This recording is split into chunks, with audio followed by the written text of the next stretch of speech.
The Story of Civilization, Part 2, The Life of Greece, being a history of Greek civilization from the beginnings and of civilization in the Near East from the death of Alexander to the Roman conquest, with an introduction on the prehistoric culture of Crete by Durant.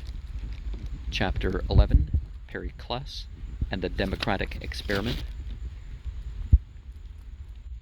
Section 3, Athenian Democracy. Part 1, Deliberation. These strange indictments suffice to show how real was the limited democracy that functioned under the supposed dictatorship of Pericles. We must study this democracy carefully, for it is one of the outstanding experiments in the history of government. It is limited first by the fact that only a small minority of the people can read. It is limited physically by the difficulty of reaching Athens from the remoter towns of Attica. The franchise is restricted to those sons of two free Athenian parents who have reached the age of 21, which is very important in the order of 9 angles as an age in some other occult groups. And only they and their families enjoy civil rights, or directly bear the military and fiscal burdens of the state. Within this jealously circumscribed circle of 43,000 citizens out of an Attic population of 315,000, political power in the days of Pericles is formally equal. Each citizen enjoys and insists upon Isolamia and Isagoria, equal rights at law and in the assembly.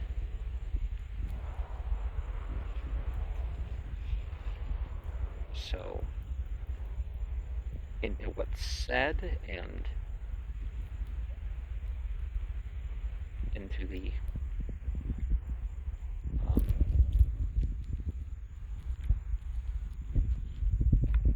to the Athenian. A citizen is a man who not only votes but takes his turn, by lot and rote, as magistrate or judge. He must be free, ready and able to serve the state at any time.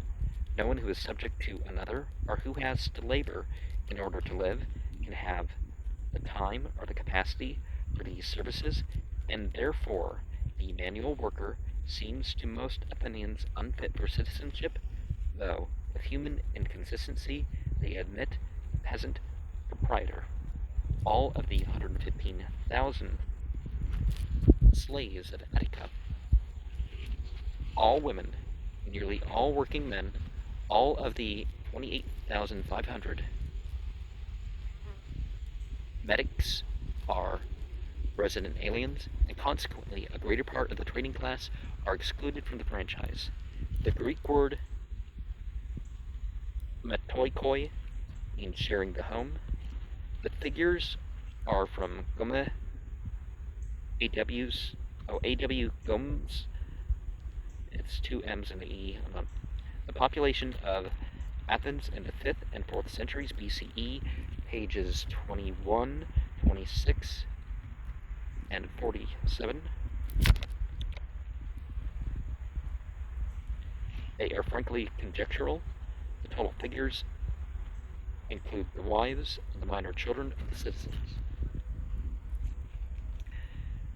The voters are not gathered into parties, but are loosely divided into followers of the oligarchic or the democratic factions, according as they oppose or favor the extension of the franchise, the dominance of the assembly, and the governmental succor of the poor at the expense of the rich. The active members of each faction are organized into clubs called hata irae, companionships.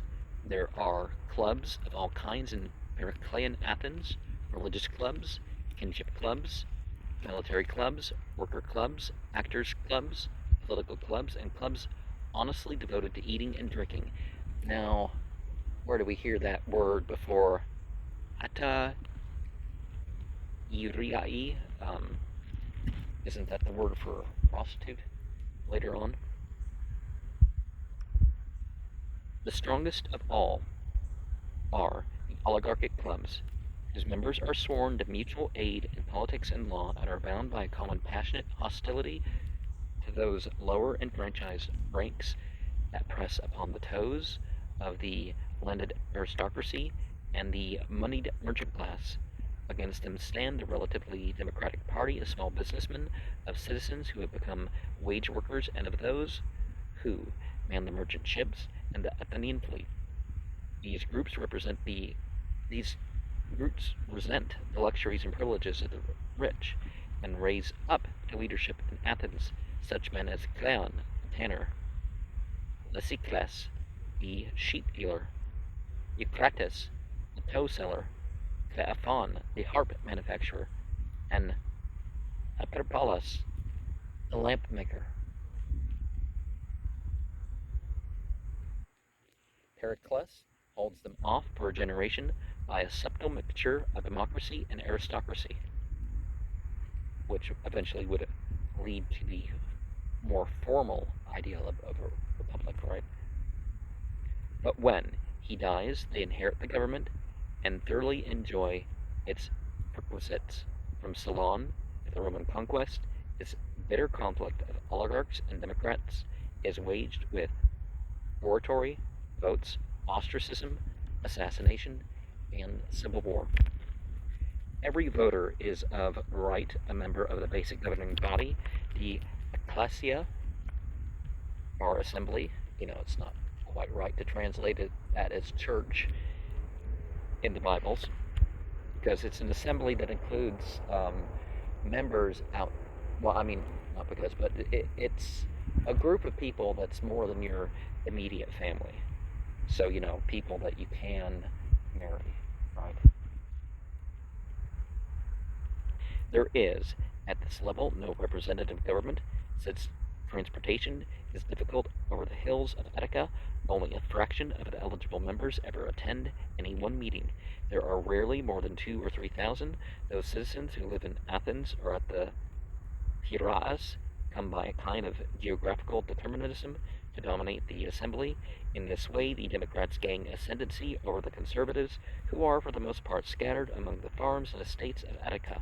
The assembly meets 4 times a month on important occasions in the Agora, in the theater of Dionysus, or at the Piraeus, ordinarily in a semicircular place called the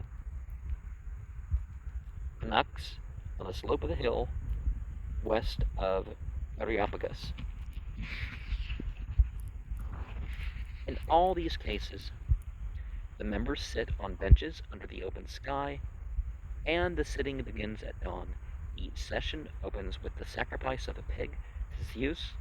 It is unusual to adjourn at once in case of a storm, earthquake, or eclipse, for these are accounted signs of divine disapproval. New legislation may be proposed only at the first session of each month, and if the member who offers it is held responsible for the result of its adoption, if these are seriously evil, another member may, within a year of the vote, invoke upon him the grappa paranomon, or writ of illegality, and have him fined, disfranchised, or put to death. This is Athens' way of discouraging hasty legislation by another form of the same writ.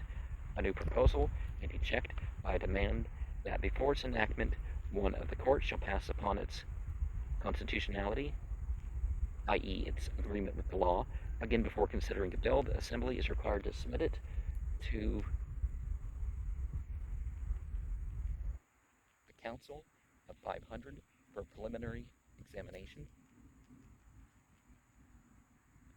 Very much as a bill in the American Congress, they really should pass a law that they can be shared in detail, rather than things that you can't even print out.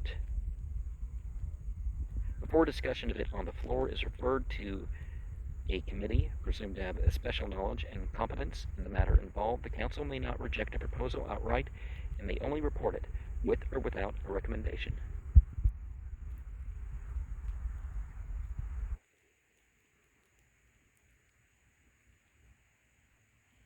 Ordinarily, the presiding officer opens the assembly by presenting a Yuma, a reported bill.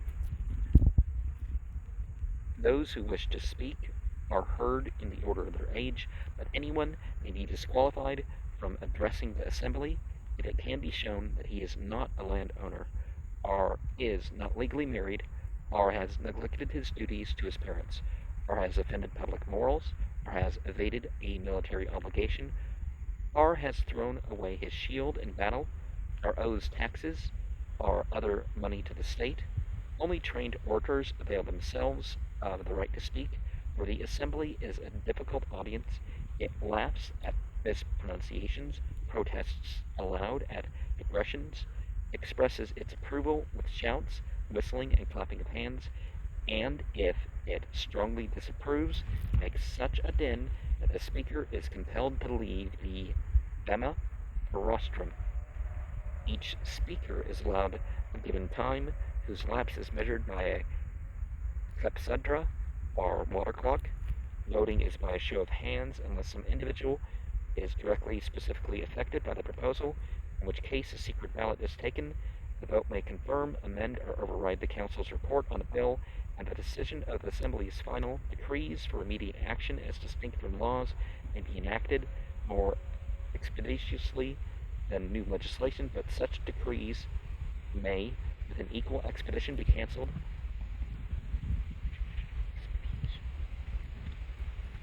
and do not enter into the body of Athenian law.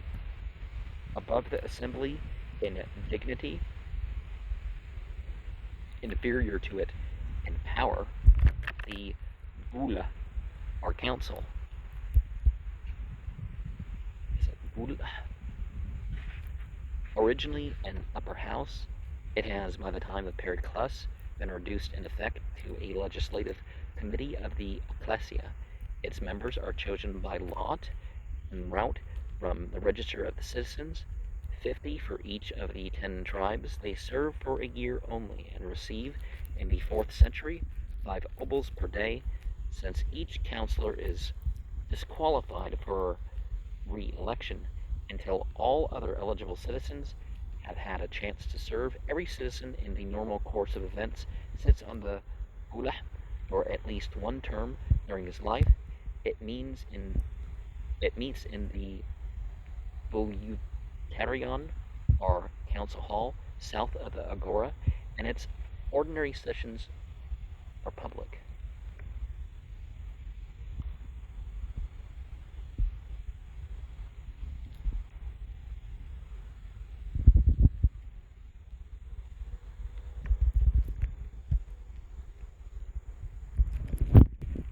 Its functions are legislative, executive, and consultative. It examines and reformulates the bills proposed to the Assembly. It supervises the conduct and accounts of the religious and administrative officials of the city. It controls public finances, enterprises, and buildings. It issues executive decrees when action is called for and the Assembly is not in session, and subject to later revision by the Assembly. It controls the foreign affairs of the state. To perform these varied tasks, the Council divides itself into 10 pratanis, or committees, each of 50 members, and each pratana presides over the Council and Assembly for a month of 36 days. Every morning, the presiding pratana chooses one of its members to serve as chairman of itself and the council for the day. This position, the highest in the state, is therefore open by lot and turned to any citizen. Athens has 300 presidents every year. The lot determines at the last moment which pratana and which member of it shall preside over the council during the month or the day. By this device, the corrupt Athenians hope to reduce the corruption of justice to the lowest point attainable by human character. The acting pratana prepares the agenda,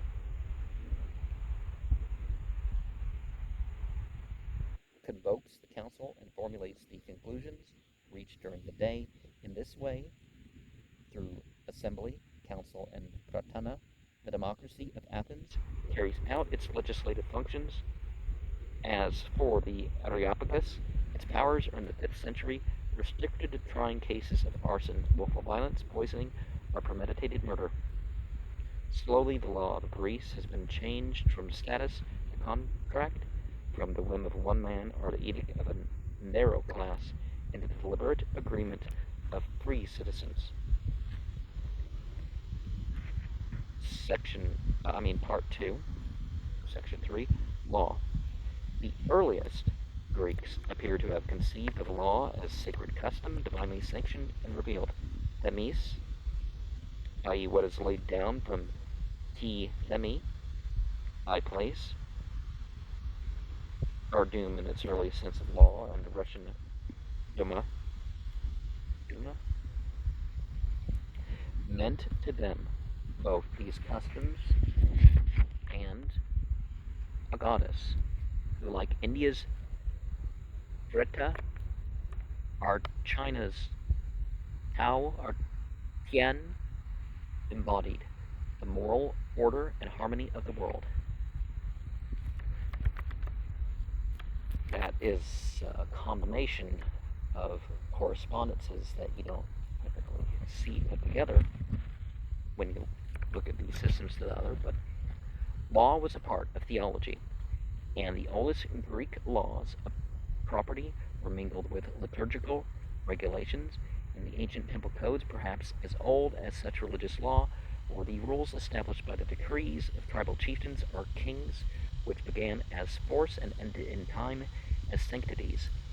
One of the things that we can look at with that, take things a little bit back in our program here. Why a pig? I would think that a pig being offered would have something to do with it being a particularly valuable prey animal for such things as wolves.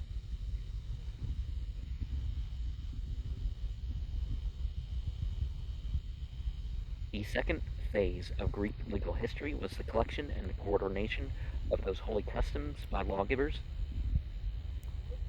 thesmathetai, like Seleucus, Corundas, Draco Solon.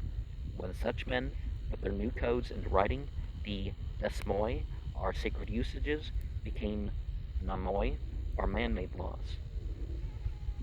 In Periclean Athens, the name Desmothetae was given to the 6 minor archons, who recorded, interpreted, and enforced the laws. In Aristotle's day, they presided over the popular courts. In these codes, law freed itself from religion and became increasingly secular. The intention of the agent entered more fully into judgment of the act. Family liability was replaced by individual responsibility, and private revenge gave way to statutory punishment by the state. In the Islamic world, they don't pretend to know people's intentions. You do something that's wrong, or even something that the state would do something about, your intentions are, only accident would matter with that, right?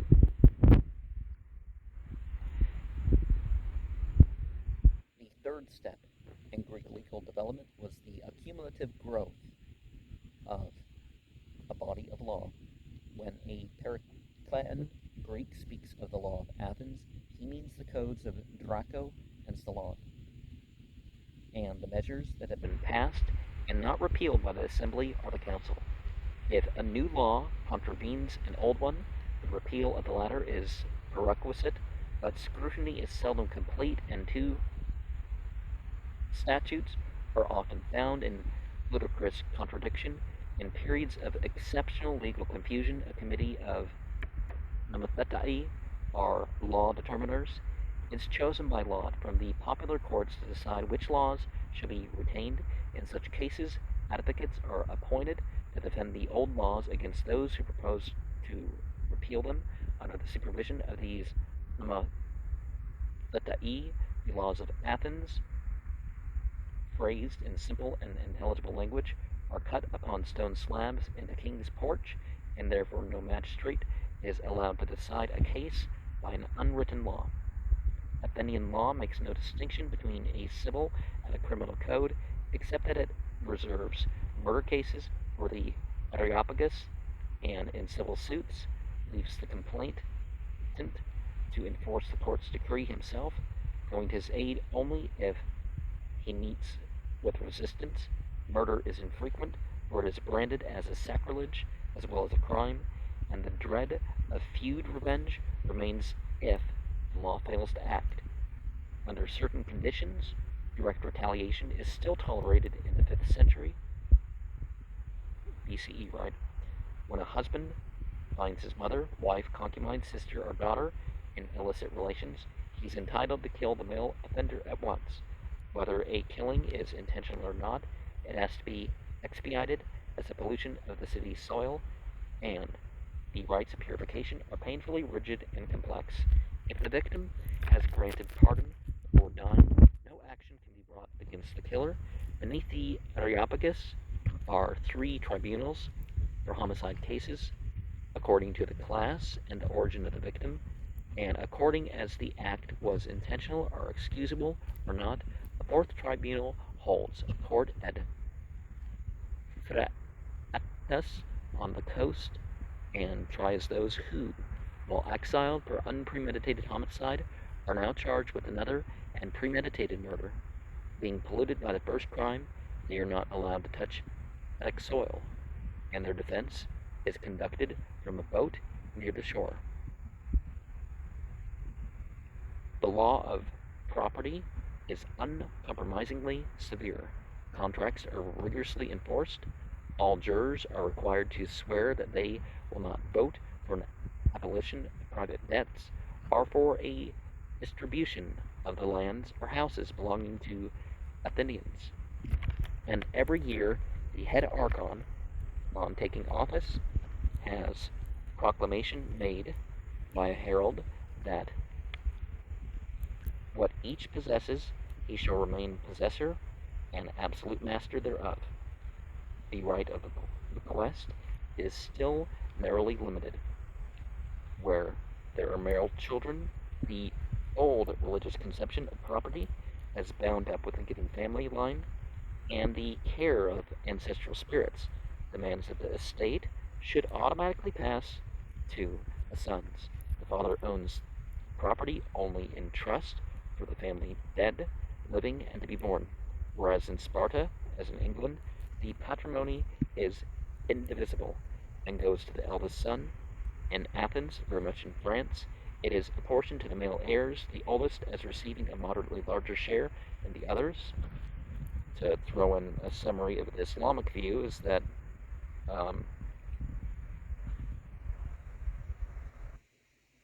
the heirs of the children are more or less equitable, and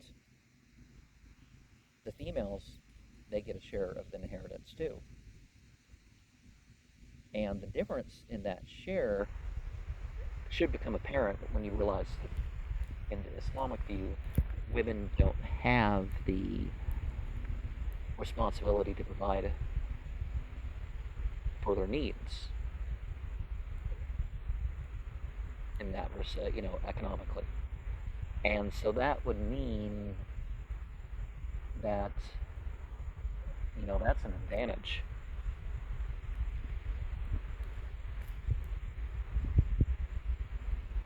As early as Hesiod, we find the peasant limiting his family in Gallic fashion, thus his estate be ruinously divided among many sons. The husband's property never descends to the widow. All that remains to her is her dowry. Wills are as complex in Pericles' day as our own, and are couched in much of the same terms as now. In this, as in other matters, Greek legislation is the basis of that Roman law which in turn has provided the legal foundations of Western society. Part 3, Justice. Democracy reaches the judiciary last of all, and the greatest reform accomplished by Ephialtes and Pericles is the transfer of the judicial powers from the Areopagus and the Archons to the Heliae. The establishment of these popular courts gives to Athens what trial by jury will win for modern Europe. The Heliaea is comprised of 6,000 dicast, or jurors, annually drawn by lot from the registers of citizens.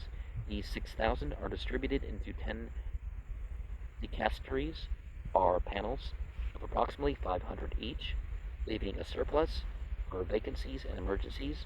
Minor and local cases are settled by 30 judges who periodically visit the dems, or counties of Attica. Strictly, Heliaea is the name of the place where the courts met, and was so called from Helios' son because the sessions were held in open air. Since no juror may serve more than a year at a time, and eligibility is determined by rotation, every citizen in the average of chance becomes a juror every third year. He does not have to serve, but the payment of 2, later 3, obols per day obtains an attendance of 2 or 300 jurors for each panel. Important cases like that of Socrates may be tried before vast dicasteries of 1,200 men. To reduce corruption to a minimum, a panel before which a case is to be tried is determined by lot at the last minute, and as most trials last but a day, we do not hear much of bribery in the courts. Even the Athenians find it difficult to bribe in a moment 300 men. Despite expedition, the courts of Athens, like courts the world over, are usually behind their calendar. For the Athenian itch to litigate, to cool this fever, public arbiters are chosen by lot from the roster of citizens who have reached their 60th year. The parties to a dispute submit their complaint and defense to one of these, again chosen by lot at the last minute, and each party pays him a small fee. If he fails to reconcile them, he gives his judgment, solemnized by an oath. Either party may then appeal to the courts, but these usually refuse to hear minor cases that have not been submitted to arbitration. When a case is accepted for trial, the plea is entered or sworn into, the witnesses make their dispositions and swear to them, and all these statements are presented to the court in written form. They are sealed in a special box, and at a later date they are opened and examined, and judgment is given by a panel chosen by lot. There is no public prosecutor. The government relies upon private citizens to accuse before the courts anyone guilty of serious offenses against morals, religion, or the state. Hence arises a class of sycophants who make such charges a regular practice and develop the profession into an art, a blackmail. In the 4th century, well, that's why it became a bad term, right? In the 4th century, they earn a good living by bringing, or better, threatening to bring actions against rich men, believing that a popular court will be loath to acquit those who can pay substantial fees. Crito, a rich friend of Socrates, complained that it was difficult for one who wished to mind his own business to live at Athens. For at this very time, he said, there are people bringing actions against me, not because they have suffered any wrongs from me, but because they think that I would rather pay them a sum of money than have the trouble of law proceedings. That's why it's important to focus on, you mentioned evil to address the wrong, particularly when you've been wronged yourself, The expenses of the courts are mostly covered by fines imposed on convicted men.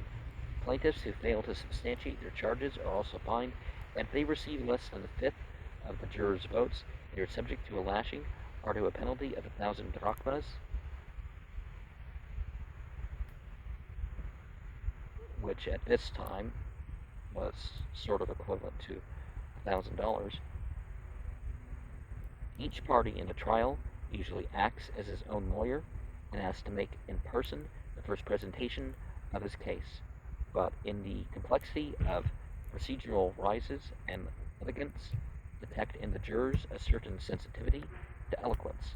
The practice grows of engaging a rhetor or orator, versed in the law to support a complaint or defense, or to prepare, in his client's name and character, a speech that the client may read to the court. From these special rector pleaders comes lawyer. His antiquity in Greece appears from a remark in Diogenes Laertius that Dias, wise man of Crene, was an eloquent pleader of causes who always reserved his talents for the just side. Some of these lawyers are attached to the courts as exegetai, or interpreters. For many of the jurors, we have no more legal knowledge than the parties to the case. Evidence is ordinarily presented in writing, but the witness must appear and swear to its accuracy when the grammateus, or clerk of the court, reads it to the jurors. There is no cross-examination. Perjury is so frequent that cases are sometimes decided in the face of explicit sworn evidence. The testimony of women and minors is accepted only in murder trials. That of slaves is admitted only when drawn from them by torture. It is taken for granted that without torture they will lie. We find that people will lie to avoid torture to the point where it shouldn't be used on that point alone. It is a barbarous aspect of Greek law, destined to be outdone in Roman prisons and Inquisition chambers, and perhaps rivaled in the secret rooms of police courts in our time. Torture in Pericles' day is forbidden in the case of citizens. Many masters decline to let their slaves be used as witnesses, even when their case may depend upon such testimony, and any permanent injury done to a slave by torture must be made good by those who inflicted it. Penalties taken in the form of flogging, fines, disenfranchisement,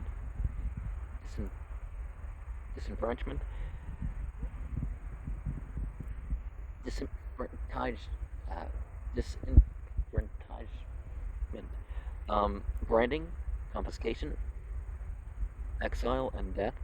Imprisonment is seldom used as a punishment. It is principal Greek law that a slave should be punished in his body, but a free man in his property. A vase painting shows a slave hung up by his arms and legs and mercilessly lashed. Fines are the usual penalty for citizens and are assessed on a scale that opens the democracy to the charge of fattening its purse through unjust condemnations. On the other hand, a convicted person and his accuser are in many cases allowed to name the fine or punishment that they think just, and the court then chooses between the suggested penalties: murder, sacrilege, treason, and some offenses that seem minor to us are punishable with both confiscation and death. But a prospective death penalty may usually be avoided before trial by voluntary exile and the abandonment of property. If the accused disdains flight and is a citizen, death is inflicted as painlessly as possible by administering hemlock, which gradually benumbs the body from the feet upwards, killing when it reaches the heart. In the case of slaves, the death penalty may be effected by a brutal cudgeling. Sometimes the condemned, before or after death, may be hurled over a cliff into a pit called the Orathron. When the sentence of death is laid upon a murderer, it is carried out by the public executioner in the presence of the relatives of the victims as a concession to the old custom and the spirit of revenge. A lot of the talk of human sacrifices is actually because criminal penalties and war is done as a religious act, or put in that context. The Athenian Code is not as enlightened as we might expect, and advances only moderately upon Hammurabi's. And is it Assyrian, or what language was that? Hammurabi is actually what he was called. Its basic defect is the limitation of legal rights to freemen, constituting hardly a seventh of the population. Even free women and children are excluded in the proud isonomia of the citizens. Metics, foreigners, and slaves can bring suit only through a patron citizen. Sycophantic blackmail, frequent torture of slaves, capital punishment for minor offenses, personal abuse in forensic debate, and the diffusion and weakening of judicial responsibility, the susceptibility of jurors to oratorical displays, their inability to temper present passions with the knowledge of the past or a wise calculation of the future. These are black marks against the system of law enacted throughout Greece for its comparative mildness and integrity, and sufficiently dependable and practical to give Athenian life and property that orderly protection which so necessarily for economic activity and moral growth, which is so necessary for economic activity and moral growth. One test of Athenian law is the reverence that nearly every citizen feels for it. The law is for him the very soul of his city, the essence of its beneficence and strength. The best judgment of the Athenian code is the readiness with which other Greek states adopt a large part of it. Everyone would admit, says Isocrates, that our laws have been the source of very many and very great benefits to the life of humanity. Here, for the first time in history, is a government of laws and not of men. Athenian law prevails throughout the Athenian Empire of 2,000,000 souls, while that empire endures. But for the rest, Greece never achieves a common system of jurisprudence. International law makes as sorry a picture in 5th century Athens as in the world today. Nevertheless, external trade requires some legal code, and commercial treaties, symbolic, are described by Demosthenes as so numerous in his time that the laws governing commercial disputes are everywhere identical. These treatises establish consular representation, guarantee the execution of contracts, and make the judgments given in one signatory nation valid in the others. This, however, does not put an end to piracy, which breaks out whenever the dominant fleet is weakened or relaxes its watchfulness. External vigilance is the price of order as well as liberty, and lawlessness stakes like a wolf about every settled realm, seeking some point of weakness which may give it entry. The right of a city to lead foraging expeditions upon the persons and property of other cities is accepted by some Greek states so long as no treaty specifically forbids it. Religion succeeds in making temples inviolable unless used as military bases. It protects heralds and pilgrims to Pan-Hellenic festivals. It requires a formal declaration of war before hostilities and the granting of a truce when acts for the return and burial of the dead in battle. Poisoned weapons are avoided by general custom, and prisoners are usually exchanged or ransomed at the recognized tariff of 2 minas, later 1 mina, about $100 of 1939 money apiece. Otherwise, war is nearly as brutal among the Greeks as in modern Christendom. Now, might you say that that's 3 months' wage or something? Well, 1939 money is not that little, I don't think. But treaties are numerous and are solemnized with pious oaths, but they are almost always broken. Alliances are frequent and sometimes generate lasting leagues, like the Delphic Amphiktana in the 6th century, and the Akan and the Attalian leagues in the third. Occasionally, two cities exchange the courtesy of isopolitia, which by each gives to the other's freeman the right of citizenship. International arbitration may be arranged, but the decisions arrived at in such cases are as often not rejected or ignored. Towards foreigners of the Greek feels no moral obligation and no legal one except by treaty. They are barbaroi, not quite barbarians, but outsiders, aliens speaking outlandish tongues. Only in the Stoic philosophers of the cosmopolitan Hellenistic era will Greece rise to the conception of a moral code embracing all mankind. The word is cousin to the Sanskrit barbara and the Latin bulbus, both of which means stammering, babble. The Greeks implied by barbaros rather strangeness of speech than lack of civilization, and used barbarismos precisely as we, following them, use barbarism to mean an alien or quasi-alien distortion of a nation's idiom.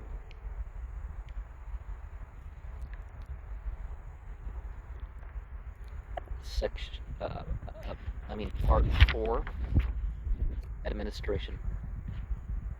As early as 487, perhaps earlier, the method of election in the choice of archons is replaced by lot. Some way must be found to keep the rich from buying or the knaves from smiling. Their way into office, to render the selection less than wholly accidental, all those upon whom the lot falls are subjected, before taking up their duties, to a rigorous dokimasia, or character examination, conducted by the council of the courts. And Islamic societies tend to do this as well. It's that there's a character look at that. A candidate must show Athenian parentage on both sides, freedom from physical defect and scandal, the pious honoring of his ancestors, the performance of his military assignments, and the full payment of his taxes. His whole life is, on this occasion, exposed to challenge by any citizen, and the prospect of such a scrutiny presumably frightens the most worthless from the sortition. If he passes this test, the archon swears an oath that he will properly perform the obligations of his office and will dedicate to what is considered to be gods a golden statue of life size if he should accept presents or bribes. The fact that chance is allowed to play so large a part in the naming of the 9 archons suggests the diminution which the office has suffered since Solon's day. Its functions are now in the nature of administrative routine. In America, that's probably where we get our 9 on the Supreme Court from, and I don't know if, what it will be when the video is released. There's certainly a push to add the Supreme Court. I think it was 9 at some point.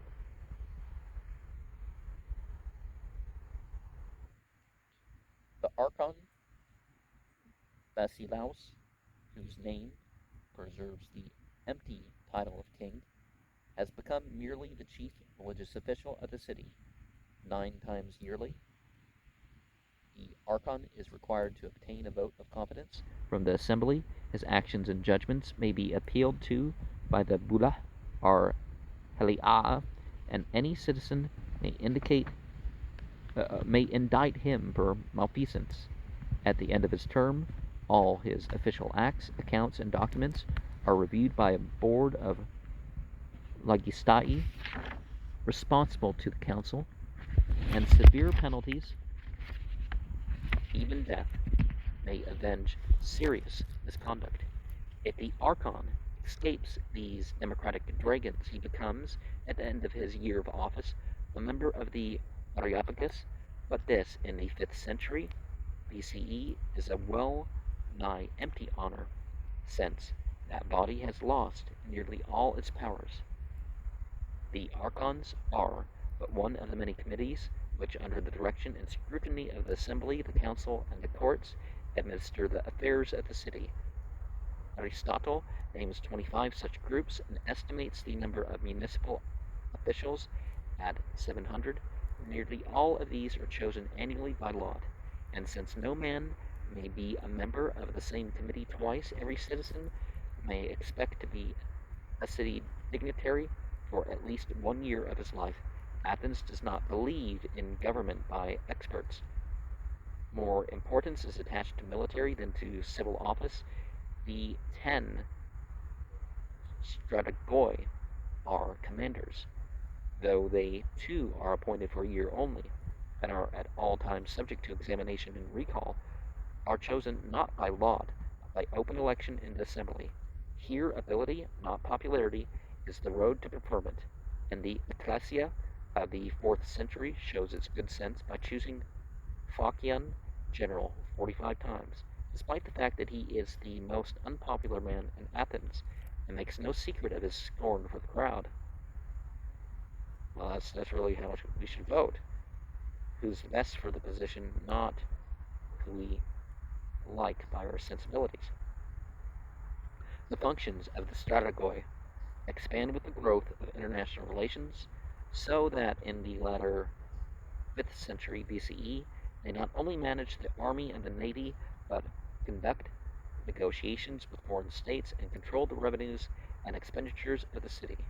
The commander-in-chief, or strategos, autocrator, is therefore the most powerful man in the government, and since he may be re-elected year after year, he can give to the state the continuity of purpose which its constitution might otherwise render impossible. Through this office, Pericles makes Athens, for a general, a democratic monarchy, so that Thucydides can say of the Athenian polity that though it is a democracy in name, it is really government by the greatest of the citizens. And regardless of the type of government, I think it matters who is governing more.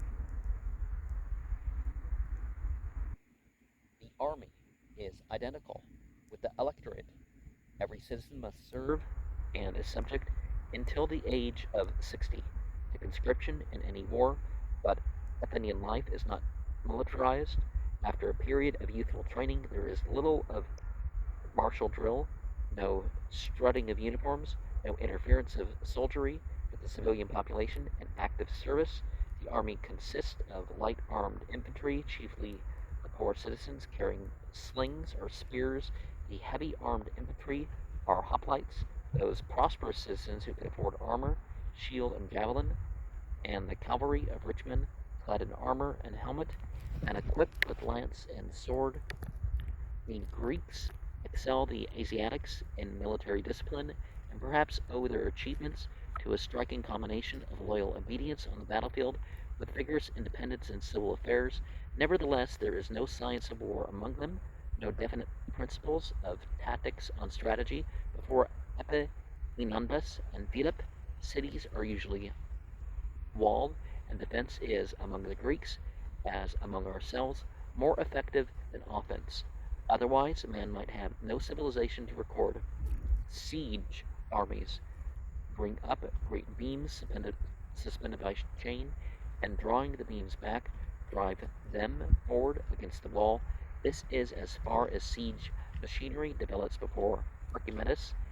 As for the navy, it is kept up by choosing each year 400 tuerarchs, rich men whose privilege it is to recruit a crew, equip a trireme with the materials supplied by the state, pay for its building and launching, and keep it in repair. In this way, Athens supports in peacetime a fleet of some 60 ships. The maintenance of the army and the navy constitutes the chief expenditure of the state. Revenues come from traffic tolls, harbor dues, a 2% tariff on imports and exports, a 12 drachma annual poll tax on medics, a half drachma tax on freedmen and slaves, a tax on prostitutes, a sales tax, licenses, fines, confiscations, and the imperial tribute, the tax on farm produce, which financed Athens under Pisistratus, is abandoned by the democracy as derogatory to the dignity of agriculture. Most taxes are farmed out to the publicans, who collect them for the state and pocket a share as the profit. There's some lessons in what the Bible says about publicans relating to that, right? More than just the guy was a publican. Who collected them for the state pocket a share as the profit. That was the lesson, that you don't do too much of that. Considerable income is derived from state ownership of mineral resources in emergencies. The city resorts to a capital levy, and but there is more of a lesson than that to it. The rate rising with the amount of property owned by this method. For example, the Athenians in 428 BCE raised 200 talents, about $1.2 million in 1939 money, for the siege of Mytilene. Rich men are also invited to undertake certain liturgiae, public services, such as equipping embassies, fitting out ships for the fleet, are paying for plays, musical contests, and games. These liturgies are voluntarily undertaken by some of the wealthy and are forced by public opinion on others. To add to the discomfort of the well-to-do, any citizen assigned to a liturgy may compel any other to take it from him or exchange fortunes with him if he can prove the other to be richer than himself. As the democratic faction grows in power, it finds ever more numerous occasions and reasons for using this device, and in return, the financiers, merchants, manufacturers, and landed proprietors of Attica studied arts of concealment and obstruction, and meditate revolution. Excluding such gifts and levies, the total internal revenue of Athens in the time of Pericles amounts to some 400 talents, about $2.4 million in the time when this book was read. A year, to which is added 600 talents of contributions from subjects and allies. This income is spent without any budget or advance estimate and allocation of funds under Pericles' thrifty management, and despite his unprecedented expenditure, the treasury shows a growing surplus, in which 440 stands at 9,700 talents, about $58.2 million in 1939 money, a pretty sum for any city in any age, and quite extraordinary in Greece, where a few states in the Peloponnesus none have any surplus at all. In cities that have such a reserve, it is deposited usually in a temple of the city's god. At Athens, after 434, in the Parthenon, the state claims the right to use not only this surplus, but as well as the gold in the statues which it raises to its god. In the case of the Phidias, Athena, Parthenos, this amounts to 40 talents, 240,000 in the money of a century ago, and is so affixed as to be removable. In the temple, the city keeps also its dark fund, from which it makes the payments annually due the citizens for attendance at the sacred plays and games, such as Athenian democracy, the narrowest and fullest in history, narrowest in the number of those who share its privileges, fullest in the directness and equality with which all the citizens control legislation and administer public affairs. The faults of the system will appear vividly as the history unfolds. Indeed, they are already noised about in Aristophanes, the irresponsibility of an assembly that may, without check of precedent or revision, vote its momentary passion on one day, and on the next day its passionate regret, punishing then not itself, but those who have misled it. The limitation of legislative authority to those who can attend the ecclesia, the encouragement of demagogues, and the wasteful ostracism of able men, the fulfilling of office by lot and rotation, changing the personnel yearly, and creating a chaos of government. The disorderliness of faction perpetually disturbing the guidance and administration of the state. These are vital defects for which Athens will pay the full penalty to Sparta, Philip, Alexander, and Rome. But every government is imperfect, irksome, and mortal. We have no reason to believe that monarchy or aristocracy would govern Athens better or longer preserve it, and perhaps only this chaotic democracy can release the energy that will lift Athens to one of the peaks of history. Never before or since has political life within the circle of citizenship been so intense or so creative.